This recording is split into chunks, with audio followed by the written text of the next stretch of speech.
Hallelujah, praise God. आइए ऐसी इबादत करते हुए इबादत में आगे बढ़ते हैं। साम 85 वचन 85 4 यानी कि चौथा वचन। साम 85:4 हे हमारे उद्धारकर्ता परमेश्वर, तू हमें पुनः स्थापित कर और हम पर से अपना कोप हटा ले। आइए हुआ करें। Thank you Lord, thank you Holi spirit. खुदा यीशु के नाम में पाक मददगार के जरिए फिर एक बार आपके पास आते हैं। बड़ी हलीमी से अपने सिर को झुकाते और आपके नाम को ऊंचा उठाते बाप, और मांगते हैं आपका पाक रूप हमारी अगुवाई करे, हमारी निगरानी करे। मेरे होठों को अपनी आँख से छूकर अपने शब्द अपनी बुद्धि दीजिए। जो वचन आपके जरिए खुदा बनाने वाला है उस पर आप अपनी आशीष का हाथ रखें। सुनने वालों को आत्मिक कान, आत्मिक बुद्धि, आत्मिक समझ, आत्मिक भूख प्यास से भर दीजिए कि सुने समझे, विश्वास करें, ईमान में बने रहे और आपके लिए फल ऐसा होने दीजिए। मांगते खुदा यीशु मसीह के नाम में, आमीन। Hallelujah, praise God. खुदा का शुक्र करेंगे आज के दिन के लिए कि फिर एक बार हमें जिंदगी मिली और हम उसके घर में आकर उसकी इबादत कर सकते हैं। जैसा मैंने आपसे फर्स्ट संडे में कहा था कि कॉन्फ्रेंस का जो थीम है, क्या थीम है?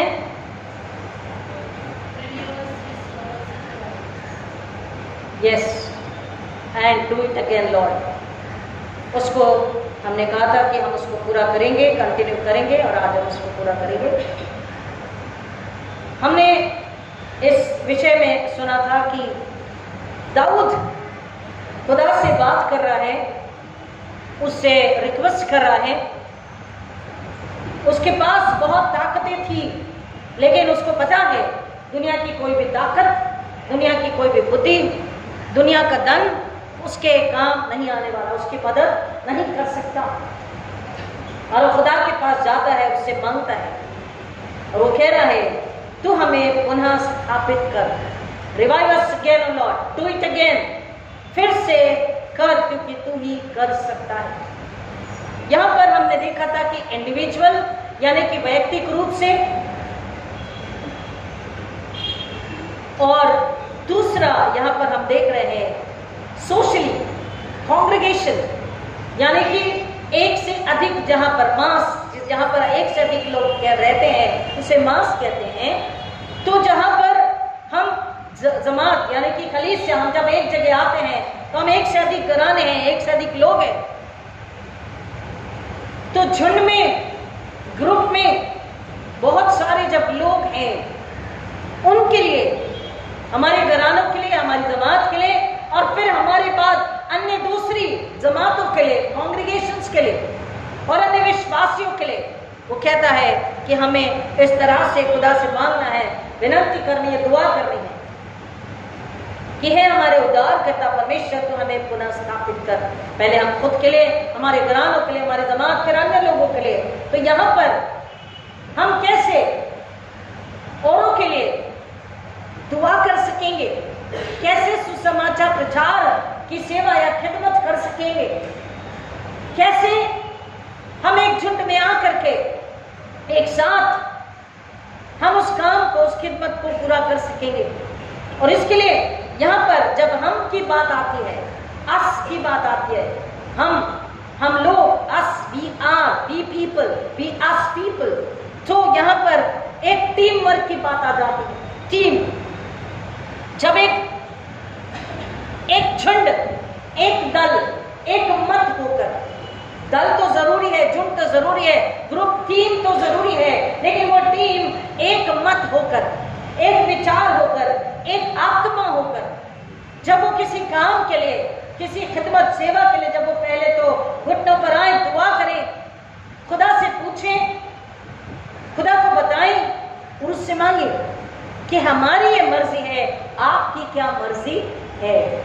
हम ये चाहते हैं हमारे घराने, हमारी जमात, हमारी कलीसिया, हमारे पड़ोस के लिए, लेकिन आप क्या चाहते हैं? क्या ये उचित है या अनुचित है? ये सही है या नहीं है? खुदा आप बताएं। जब हम घुटनों पर आकर लंबे समय तक दुआ करते हैं, रोजा उपवास करते हैं, तब खुदा उत्तर देता है। और वो टीम वर्क उसके जलाल के लिए, उसकी महिमा के लिए पूरा हो सकता है। तो जब हम टीम टीम पर आते हैं तो what is the meaning of team, पहले हम देखेंगे इन TEAM टीम, इसके अलग अलग अर्थ को हम समझने की कोशिश करेंगे कि टी से हम क्या समझते हैं। ट्रस्टवर्दी, फेथफुल, विश्वासी। दूसरा ट्रुथ यानी कि सच्चाई, सत्य। ईश्वर ने कहा मार्ग, सत्य और जीवन मैं हूं। सत्य पर ये टीम अगर सत्य पर है, ट्रस्टवर्दी यानी फेथफुल यानी विश्वासु है, किसके साथ? किसके साथ? यस, यीशु मसीह के साथ, परमेश्वर के साथ, वचन के साथ। परमेश्वर के साथ जब वो विश्वासु है तो वो खुद के साथ और फिर अपनी टीम के साथ और फिर अन्य लोगों के साथ वो विश्वासु रहेंगे। देन टुगेदर, एक साथ। जब विश्वासु है, आज्ञाकारी है, सत्य पर है, तो हम एक साथ परमेश्वर के पिता, पुत्र, पवित्र आत्मा के साथ हैं, खुद के साथ हैं, खुद के घराने के साथ हैं, तो हम जमात के साथ भी एक साथ रहकर उसकी खिदमत को, उसकी सेवा को पूरा कर सकते हैं। दूसरा ई, वो हमें सबसे पहले तो इवांजलिज्म को बताता है। ई से ई स्टैंड फॉर इवांजलिज्म यानी कि सुसमाचार। और सुसमाचार के लिए हमको उस टीम को, उस दल को, उस झुंड को, एक दूसरे को सुसमाचार के लिए प्रेरित करना है। प्रेरित करना, इंस्पायर करना, एनकरेज करना। इवांजलिज्म, एनकरेजमेंट। हमको एक दूसरे को एनकरेज करना है। अभी जैसे छोटी बच्ची गाना चाहती है, हम उसे डांट के बिठा दे तो वो शायद जिंदगी भर आगे, शायद मैं कह रही हूँ, माइंड माय वर्ड्स, शायद वो जिंदगी भर आगे आने से डरे। लेकिन आगे आने का मतलब होता है केवल खुदा के जलाल के लिए, खुदा की महिमा के लिए, उसकी महिमा के लिए आगे आना, गाना बजाना, बोलना, सीखना, सुनना, समझना, सब खुदा यीशु मसीह के जलाल, उसकी महिमा के लिए। So we need to encourage each other। हमको वो टीम का, उस झुंड का मकसद क्या है कि हम एक दूसरे को एनकरेज करें। काहे के लिए? सुसमाचार के लिए, अच्छाई के लिए, सत्य के लिए, धार्मिकता के लिए, सुसमाचार प्रचार के लिए, आत्मा को बचाने के लिए। उस दल का वही काम है, उस टीम का वही काम है, और कोई काम नहीं है, संसारिक कोई काम नहीं है, वैयक्तिक इंडिविजुअल कोई एजेंडा वहां पर नहीं हो सकता। अगर है भी तो हमें उसे बाजू रखना है, हमें उसे दूर रखना है, क्योंकि उस टीम का, उस दल का क्या काम है, जिनका क्या काम है, एक मन एक आत्मा से परमेश्वर पर विश्वास करते, सत्य पर चलते, धार्मिकता की राह पर चलते हुए, एक दूसरे के साथ परमेश्वर पर विश्वास होते हुए एक दूसरे के साथ बने रहकर हम सुसमाचार प्रचार के लिए, ये किसकी आज्ञा है? खुदा यीशु मसीह की आज्ञा है, उसका कमीशन है। उसके लिए हम एक दूसरे को पहले तो एनकरेज करें, प्रेरित करें, और एनकरेज करने के समय हमें एक दूसरे के साथ सिंपैथी नहीं, एम्पैथी का व्यवहार करना जरूरी है। What is sympathy? मैंने कई बार इस बात को बोला। What is sympathy? सहानुभूति। तो मैंने ये भी बताया कि सहानुभूति कई बार सच्ची भी नहीं होती, झूठी भी होती है। ओहो बहुत लग गया, अरे रे एक्सीडेंट हो गया, ओहो बीमार है, इतने लंबे समय से बीमार है, रे रे रे रे खुदा। और पीछे जाके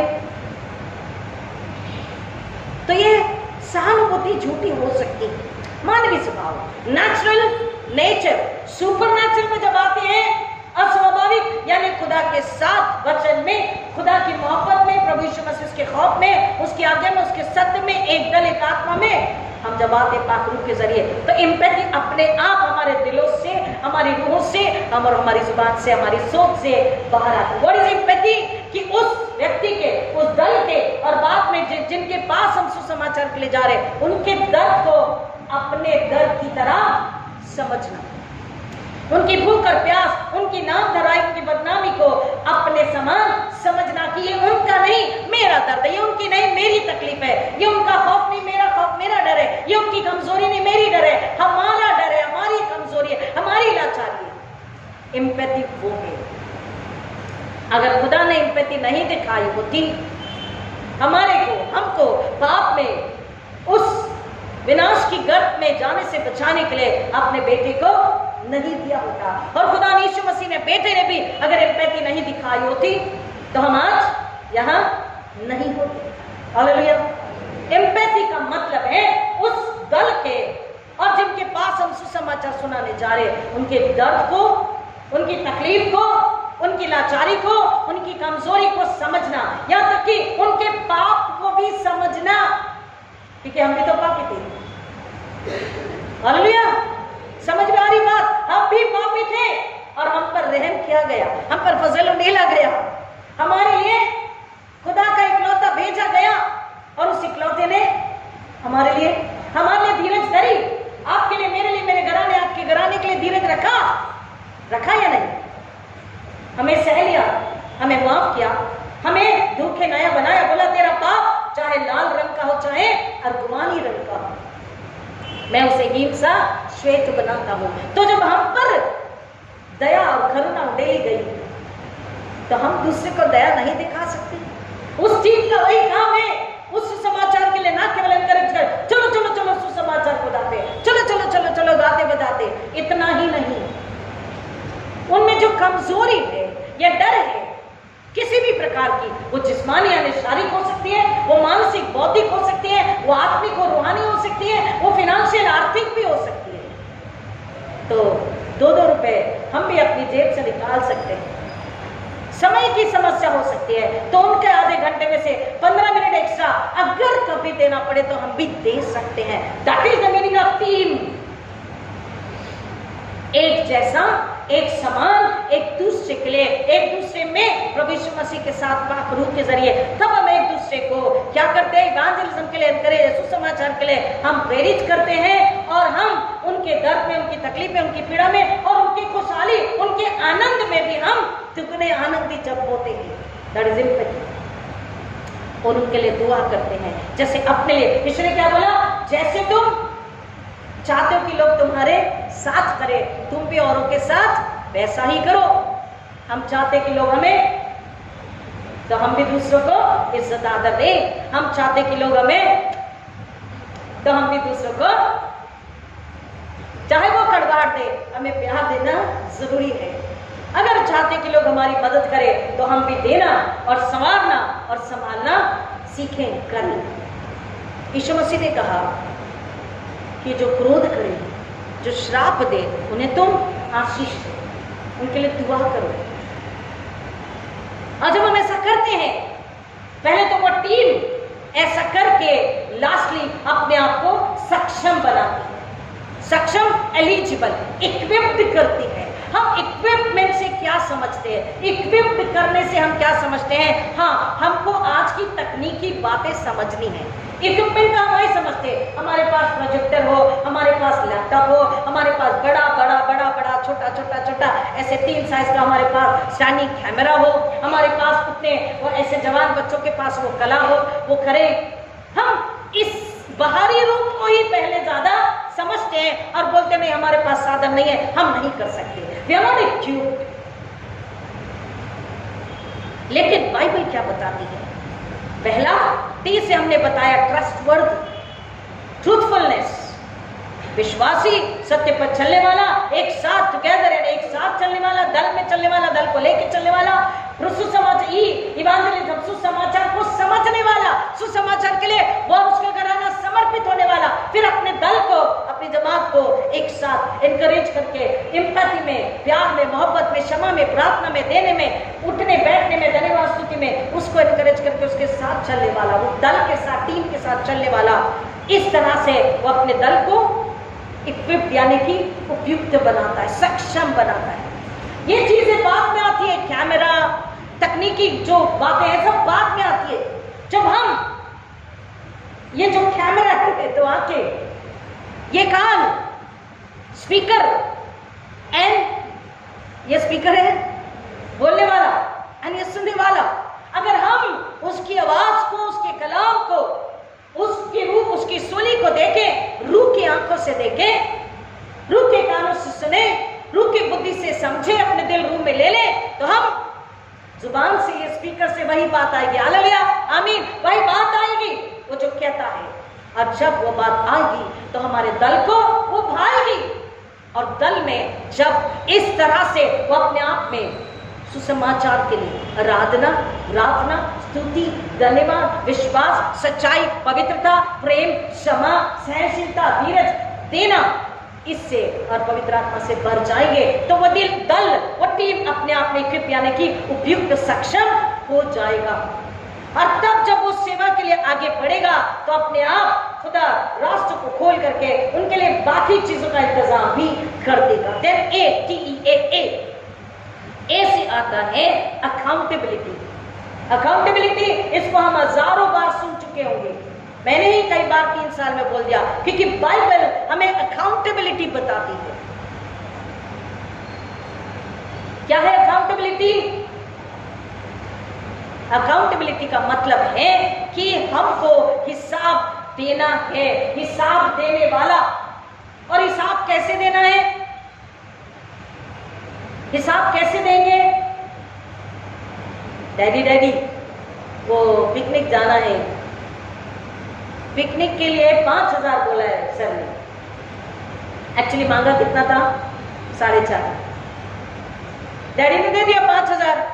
अच्छा डैडी ये तो पिकनिक का हो गया फीस का, फिर हमारे को थोड़ा कुछ खाने पीने के लिए, तो बेटा वो लोग तो सब इंतजाम करेंगे तुम्हारे नाश्ते का, खाने का सब। हाँ पर रास्ते में कहीं रुके, हमको बंद किया कुरकुरे का आने का, तो मम्मी बोलती है अरे दे दो ना, क्या होता है, तो और 500 रुपए। तो अकाउंटेबिलिटी कितने की दे रही? फिर कभी सामान लेने अगर हमको भेजा तो हमने क्या किया? भाजी लाया, सब्जी लाया, ब्रश लाया, पेस्ट लाया, बिस्किट लाया, ये लो मम्मी जो बोला था मैंने ला दिया। तो 2-4 दिन 8 दिन के बाद मम्मी को ध्यान आता है कुछ सामान लाना, अरे इतना ही पैसा है, तो बेटा जरा तेरे नहीं मैंने तो दे दिया। ये एक छोटा सा उदाहरण है। दूसरा समय का, हमारे पास समय कितना है और कितना समय का हम हिसाब खुदा के लिए रख रहे हैं। ना केवल मनी, हमारा समय, हमारी सोच, हमारी मोहब्बत, हमारा प्रेम उस सुसमाचार के लिए, प्रार्थना के समय के लिए, खुदा के लिए, उसके जलाल, उसकी महिमा के लिए, सच्चाई के लिए हम कितना उसके कदमों में जमा कर रहे हैं। अकाउंटेबिलिटी, जब यीशु मसीह आएंगे तो हमसे हिसाब पूछेंगे, हमसे हिसाब पूछेंगे, हम बताएंगे हमने सारी जिंदगी एक भी संडे एब्सेंट नहीं रहे, हम चर्च गए, हम इबादत की, हमने प्रेज एंड वर्शिप करी, हमने वचन सुना, हमने आराधना करी, हमने दिया, हमने चर्च को भी साफ सफाई करी, हमने सब किया। खुदा कहेगा समय मत बताओ, don't tell me the duration, tell me the donation. Donation means हम जो डोनेशन 1000-2000 देते वो नहीं, तुमने क्या किया, क्योंकि यीशु मसीह ये कहना चाहते हैं, धन्य है मेरे विश्वासु बेटे बेटियां, मेरे विश्वासु कलीसिया। Blessed are you my faithful servant, my faithful body, my faithful congregation. वो कहना चाहते हैं, वो हमको हमारे, इसलिए तो तोड़े दिए गए। कितने तोड़े दिए गए हमको सबको पता है, कितने तोड़े दिए गए और किसने क्या क्या किया, है ना। तोड़े का उदाहरण इसलिए दिया गया है, कितना कितना दिया गया, 5 और 10 और 50, कितने कितने दिए गए, 20 और 200 और 2000, कितने दिए गए तोड़े? हाँ नेल्सन भैया बता रहे, बताइए। 10, 7, हाँ 70, अच्छा हाँ बताइए तोड़े कितने दिए गए? हाँ और सही है। अभी बाइबल क्विज है आज आपका।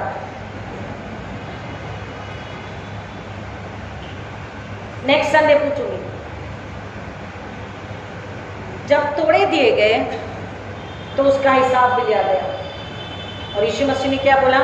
धन्य विश्वास से अच्छे सच्चे, ट्रस्ट में, महिमा में, मेहनत में, देने में, विश्वास में तू सच्चा रहा। और क्या बोला? जिसके पास है उसको और अकाउंटेबिलिटी। हम अगर आत्मा में गीत गा रहे, आराधना करे, इबादत करे, अपने घर में चाहे जमात में, अकेले में जब कोई नहीं देख रहा और लोगों के साथ में भी, तब वो अगर सच्चा है तो खुदा उस अकाउंटेबिलिटी को, उस सच्चाई को, उस भंडारीपन को देख करके खुश होता है और वो और अधिक हम पर अपनी बरकतों को, अपनी नियामतों को, अपनी आशीषों को उंडेलता है, अपनी समझ को, अपनी बुद्धि को, अपने ज्ञान को उंडेलता, अपनी ताकत को, अपने बल को उंडेलता है और अधिक रेवलेशन को, प्रकाशन को पवित्र आत्मा के जरिए उंडेलता है। हालेलुया। तो अकाउंटेबिलिटी जरूरी है, क्योंकि अकाउंटेबिलिटी है तो ही उस भंडारीपन अगर है तो ही हम किसी चीज को हमारा दल अचीव कर पाएगा, यानी कि हासिल कर पाएगा। जो मकसद है सुसमाचार प्रचार का वो पूरा होगा मकसद, और मकसद पूरा होने पर बहुत नहीं 30 गुना 60 गुना 100 गुना, कम से कम उस 30 में से 3 तो फल हम लेकर आ सकेंगे। हालेलुया, आमीन। अचीवमेंट, सुसमाचार प्रचार, आत्मा को बचाना, लोगों को मिलाना, लोगों में अपनेपन, प्रेम को, एकता को लेकर आना, तंदुरुस्ती, शांति, आनंद को लेकर आना, बरकतों को लेकर आना, लोगों के घरों में, लोगों के जीवनों में, उनके ईमान को, विश्वास को बढ़ाना, उस दल का, उस टीम का काम। क्योंकि वो जब करेगी तो जमात और जमात के बाहर ऐसे कई हैं जिनके लिए हमें खुदा ने रखा है। तो हम जब साथ में, विश्वास में, परमेश्वर के भय में, सत्य में चलकर सुसमाचार प्रचार के लिए एक दूसरे को प्रेरित करके उपयुक्त यानी कि सक्षम होकर हम जब आगे बढ़ते हैं एक दूसरे के साथ में, तो हम उस मकसद को, उस लक्ष्य को, उस गोल एंड प्रायोरिटीज को पूरा करने के लिए योग्य होते हैं। What is the goal and priority? पूरे कॉन्फ्रेंस का, मसीह जीवन का गोल क्या है, उद्देश्य क्या है? सुसमाचार प्रचार। Simple. What is the purpose of my and your life? Evangelism, सुसमाचार प्रचार। आप जरूरी नहीं है कि आप बाइबल उठाएं और जगत के कोने कोने में जाएं। हम जगत के कोने कोने में नहीं जा सकते, नजदीक के गांव खेड़े में, स्लम्स में भी अगर नहीं जा सकते, लेकिन हम अब घर के किसी कोने में जरूर जा सकते हैं। हर दिन जा सकते हैं, 3 पहर जा सकते हैं, 4 पहर जा सकते हैं, सुबह, दोपहर, शाम और रात। अभी गाना गाया सर, शामों से, देखिए बराबर वहां लाता है परमेश्वर। तो इन चारों पहर में अगर हम घुटनों पर आकर ईमान से, आत्मा, सच्चाई से अगर हम सिर्फ क्या करते हैं, इस कलाम को क्लेम करके, उसके वायदों को क्लेम करके, उसकी प्रतिज्ञा को क्लेम करते कि तूने कहा मांगो तो दिया जाएगा।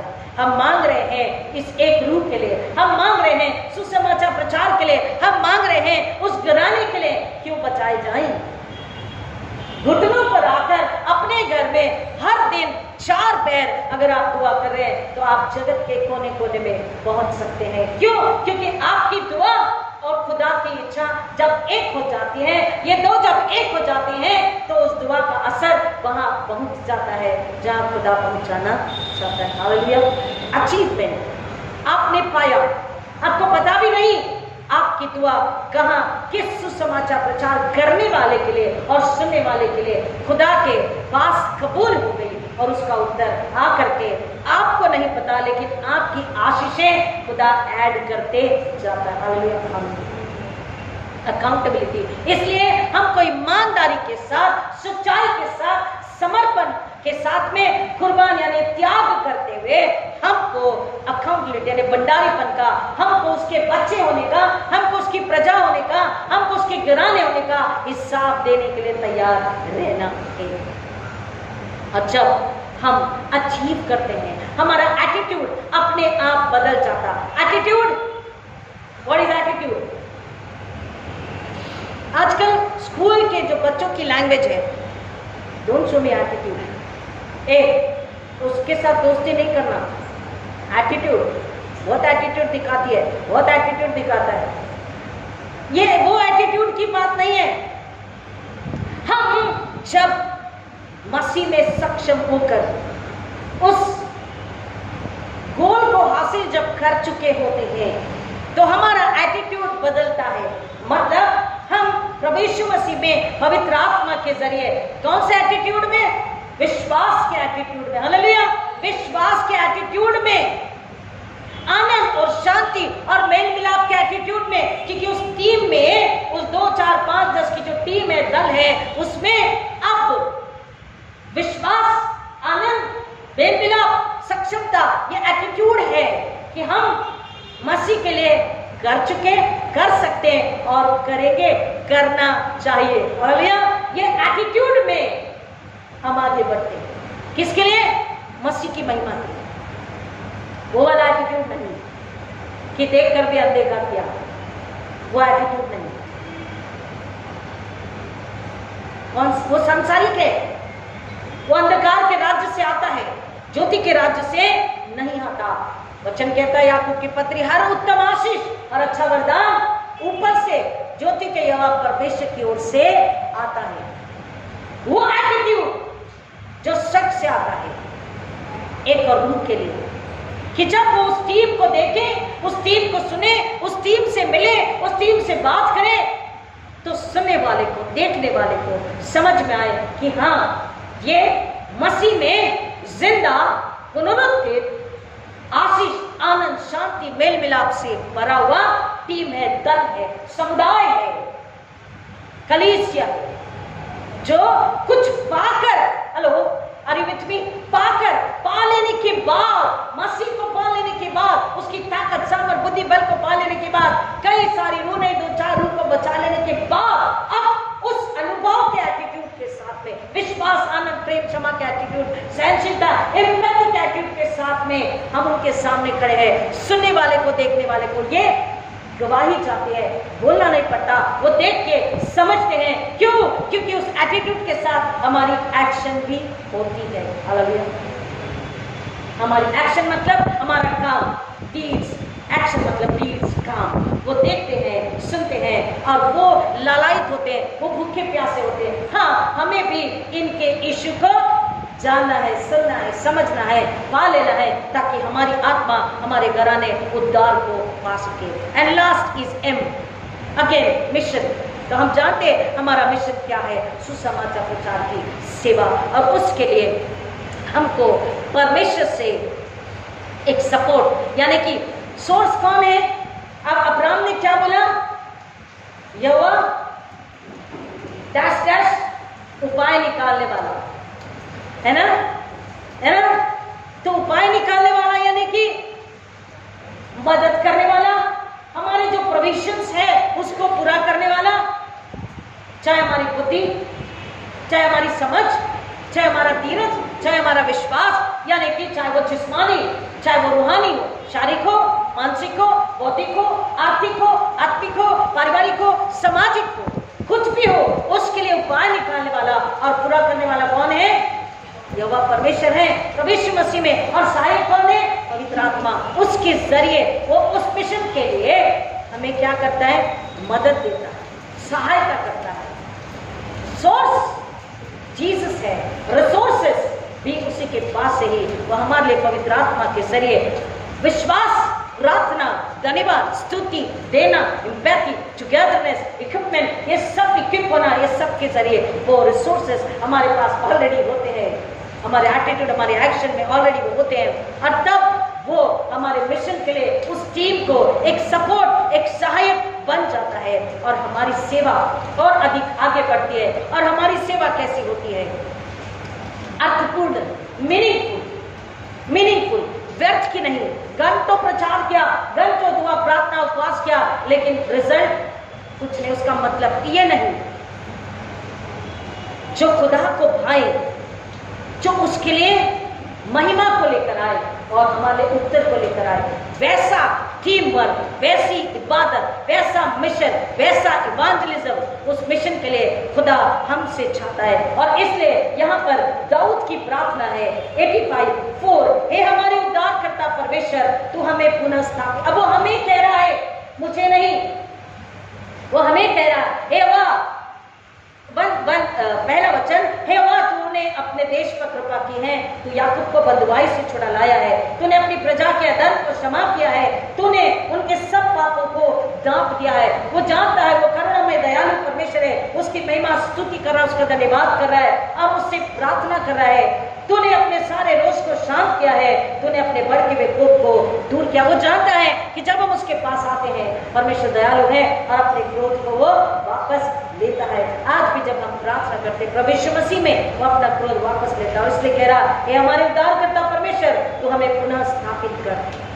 यानी कि हम बिखर गए हैं, हम टूट गए हैं, हम विनाश की गर्त पर हैं, हम कमजोर लाचार हैं, हम बिगड़ गए हैं, हम भटक गए, हम कमजोर हो गए, हमारे पास वो ताकत, वो सामर्थ, वो बुद्धि कुछ नहीं है अपना, और हम पर से अपना को पता नहीं। तूने जैसे हमारे पूर्वज, ऊपर के जो 3 वचन है, वो कह रहा है कि जैसे इस्राएलियों पर, और अब तक तूने अपनी दया को डेला है, अपनी करुणा को डेला, अपनी मोहब्बत को डेला, अपने क्रोध को तूने हटाया। फिर एक बार जैसे तूने इस्राएलियों को बंधन से छुड़ा के लाया था, विश्व की गुलामी से, तेरी दया, तेरी करुणा हमें याद है। हम मांगते हैं कि फिर एक बार क्या कर, तो फिर एक बार अपना क्रोध वापस ले और हमें फिर से बना, फिर से खड़ा कर, हमें फिर से पुनः स्थापित कर। इसलिए वो कह रहा है क्योंकि वो जानता है उसने और उसके साथ की प्रजा ने गुनाह यानी कि पाप किया है, और पाप के बंधन से छुड़ाने निकालने वाला कौन है? कौन है? केवल यीशु मसीह, यहोवा परमेश्वर यीशु मसीह, पवित्र आत्मा। वो कह रहा, तेरे बिना हम बच नहीं सकते, हमको कोई छुड़ा नहीं सकता, हमको कोई संभाल नहीं सकता, तो हमें पुनः स्थापित कर। He was a king, राजा था, उसके पास दौलत, अधिकार, संपत्ति, सोना चांदी, पैसा, धन दौलत, लोग, उसके पीछे प्रजा थी, उसके पीछे he had many contacts, और दूसरे राजाओं का उसके साथ में अच्छा रिश्ता था। लेकिन वो कहाँ आया मदद मांगने? यहोवा परमेश्वर के पास। क्योंकि ये कौन सा था? ये कौन सी कमजोरी लाचारी थी?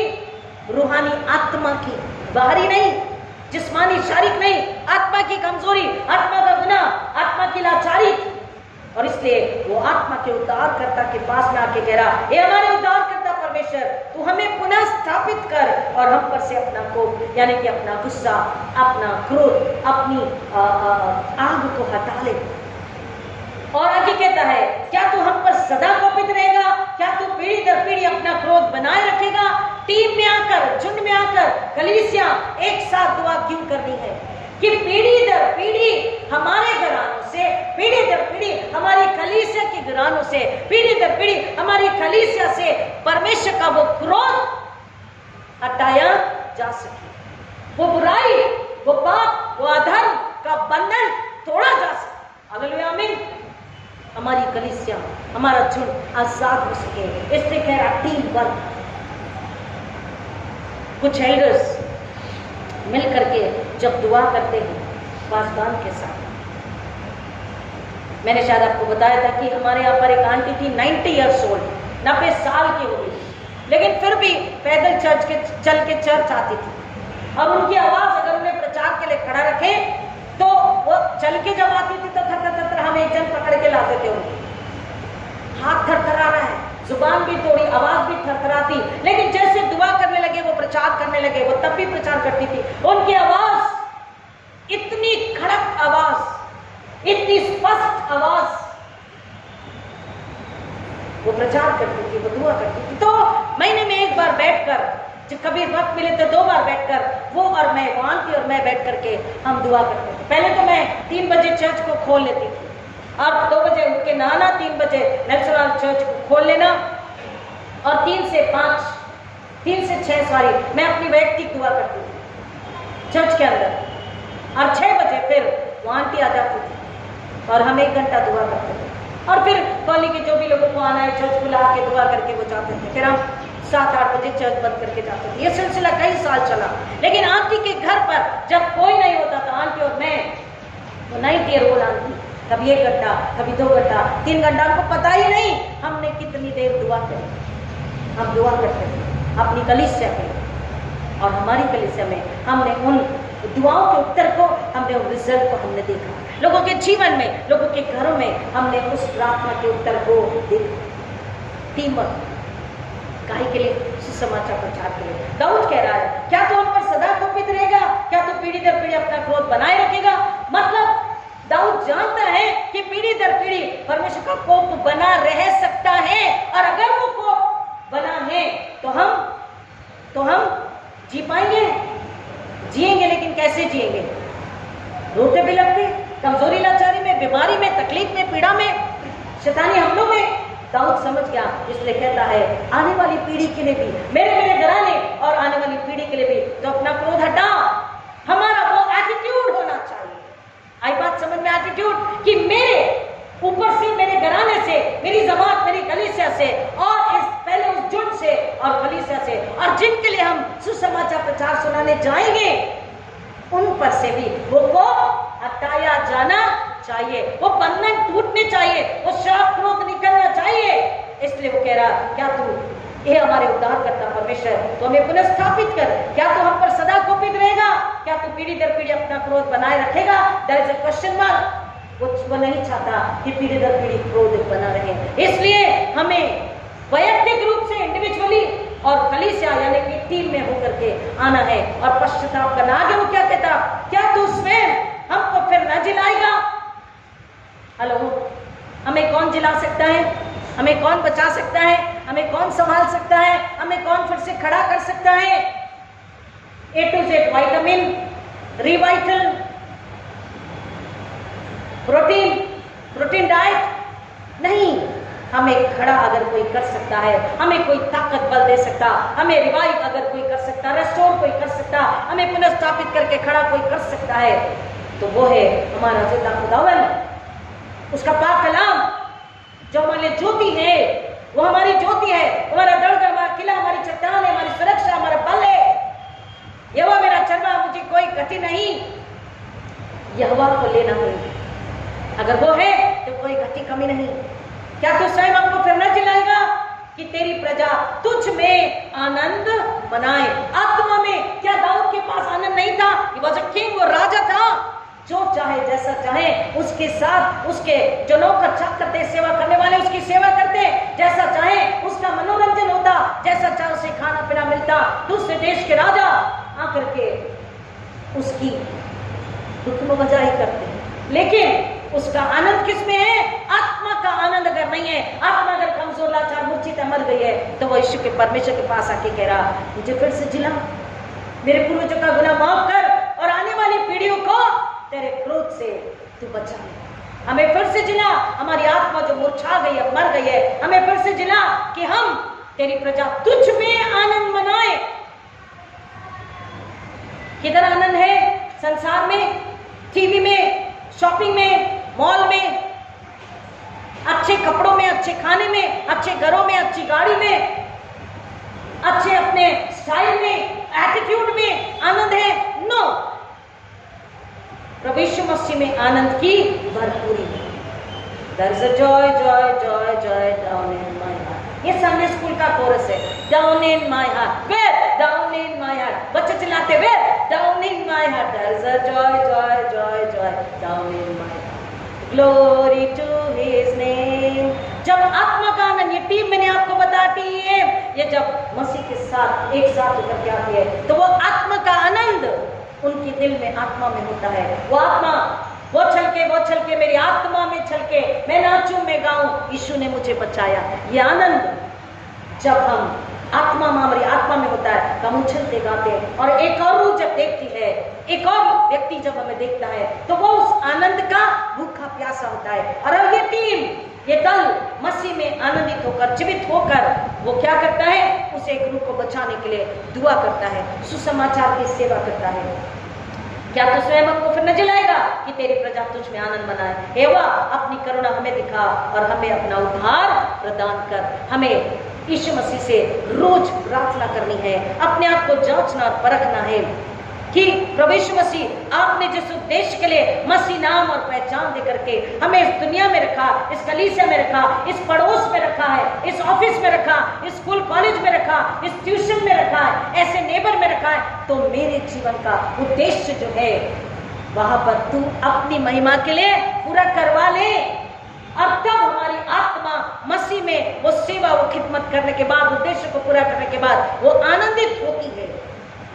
हम वैयक्तिक, हमारे घराने, हमारी जमात कलीसिया, और फिर हम जब बाहर निकलते हैं प्रियो, परमेश्वर का वचन कहता है कि हम उससे हर पल हर दिन मांगे तेरा उद्धार, क्योंकि कहीं ना कहीं किसी न किसी वजह, किसी न किसी सोच, किसी न किसी बात, किसी न किसी विचार, किसी न किसी चाल चलन, एटीट्यूड की वजह से हमारा उद्धार हम कम करवा देते या छीना जाता है, क्योंकि छीनने वाला वहां पर तैयार खड़ा रहता है, वह शत्रु पैरी शैतान। और इसलिए हर दिन हमें उसके पास आना है, उससे मांगना है, इस वचन को पढ़ना है कि तू हमें पुनः स्थापित कर। आज कौन सी ऐसी एरिया है हमारे घर में, हमारे जीवन में, वैयक्तिक, आर्थिक, आत्मिक, पारिवारिक, सामाजिक, कौन सी ऐसी जगह है, कौन सी ऐसी एरिया है जहां पर हम अपने आप को कमजोर, लाचार, बेसहाय, मरा मुरझाया पाते हैं?